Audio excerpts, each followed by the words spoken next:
Hello everybody. I have a sort of a different video for you all today. I usually do 35mm film SLR or single lens reflex cameras for review on my YouTube channel. What I mean by something different is that this review today is a 35mm point and shoot film camera review. An older one, a much older model. This is a Konica C35 EFP, and I have the original box and the original paperwork that came with this camera. This camera dates back to 1977, and it was one of the first film cameras to feature an onboard electronic flash, and that you didn't have to purchase a separate flash or flash adapter to take flash pictures. These are some of the original pieces of paperwork that I'm getting out of the bottom of the box right now, although it's quite difficult to try to get it out from the bottom. I wanted to showcase the manual to you. This is the original manual.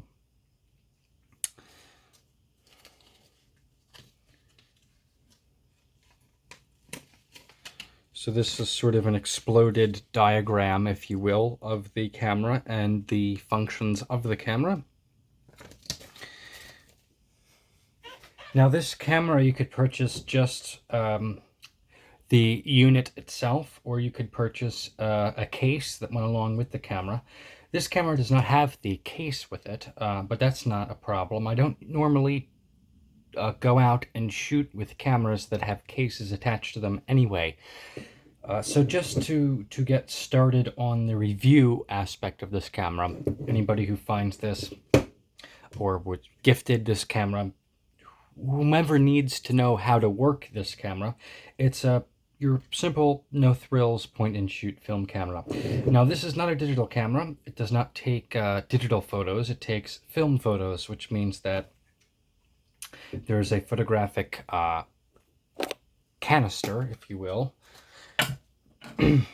of this is an older Fujifilm Walmart film canister, but this is what the film looks like. Now, this camera is one of the early point and shoot cameras in that there are some manual aspects to the camera, and there are some automatic aspects to the camera. I will go over those in a moment, but first let's start off with the battery. Well, how do I power this camera? Well, it's powered by two AA batteries, and they're located in this slot here in this orientation. And this will power the flash and the metering system in the camera.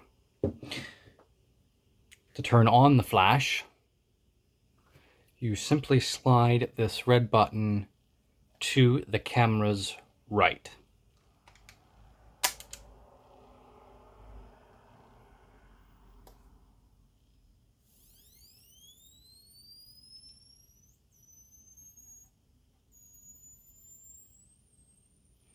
So that is the flash charge indicator.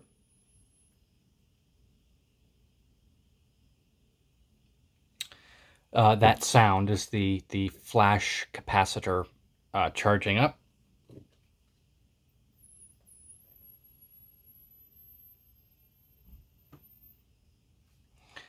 Then you advance the film like that, and then you take a picture using the shutter button here. So I'll do that again for you. All in frame. So turn the flash on. The capacitor charges the flash. Once the ready light shows, you advance the film, and then you take the picture using the shutter button right here. And you put the flash down when you're done taking the pictures, or the set of pictures. Now that's really the only feature of this camera. The ASA selection here is 400 or 100. So you are limited to the types of film you could use. This is in relation to the speed of the film.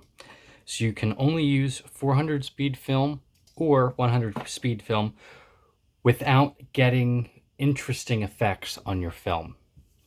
Now you can shoot whatever speed you want, but the camera is going to meter for the film speed that you have selected. So it's going to meter for 400 speed, even if you have, let's say, 800 speed film in the camera, which could cause some interesting effects on your film. Additionally, there's this flash button on the side here.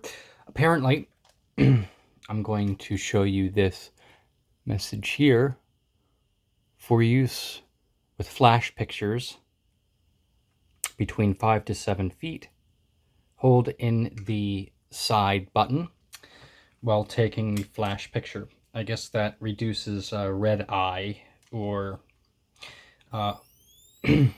blowing out of the subjects.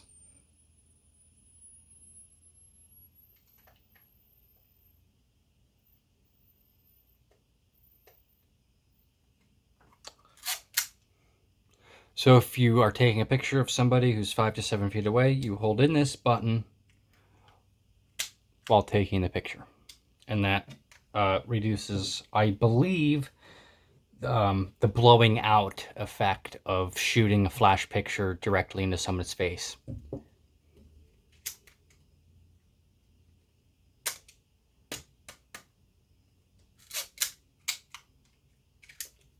Now, if you take a picture without the flash,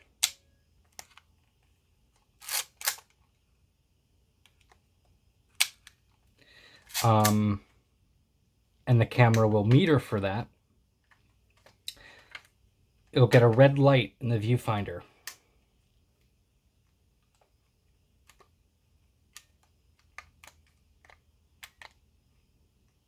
Let me see if I can get that for you here. So you can kind of see, yeah, that's the red light.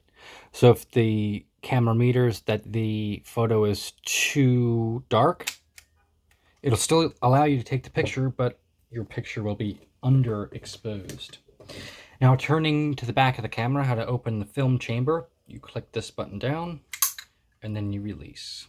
This is the film chamber. Don't touch anything here. You want to pay attention to this spot and this spot. This is your film chamber where the film goes, like this.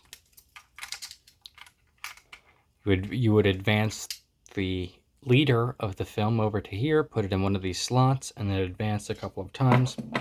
This is the pressure plate. This keeps the film nice and flush up against the back of the camera to reduce waviness in your photos.